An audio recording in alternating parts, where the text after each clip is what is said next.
Hello বন্ধুরা, তোমরা কেমন আছো? আশা করি ভালো আছো। আমি আল্লাহর রহমতে ভালো আছি।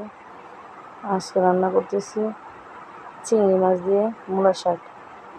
আগে প্রথমেই তেল দিয়ে পেঁয়াজ, তারপর হলুদ, মরিচ, ধনিয়া গুঁড়ো সবগুলো একসাথে দিয়ে তারপর চিংড়ি মাছটা দিয়ে ভুনা করলাম। তারপর নাড়াচাড়া করে মশলাটা ভুনা হয়ে গেল। তারপর মূলা পাতাগুলো ঢেলে দিলাম। মূলত আজকে মূলা শাক রান্না করতেছি। তারপর ছোটো ছোটো আলু ছিল, এগুলো কুচি কুচি কেটে তারপর এগুলোর মধ্যে দিয়ে দিলাম।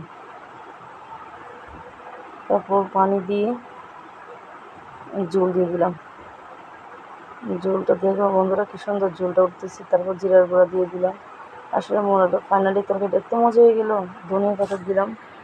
আমি আজকে এগুলো শাক তরকারি দিয়ে আমি ভাত খেয়েছি। আমারটা অনেক টেস্ট লাগছে।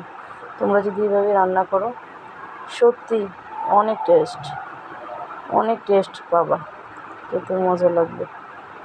আচ্ছা, আমার পেজটা ফলো করে দিও।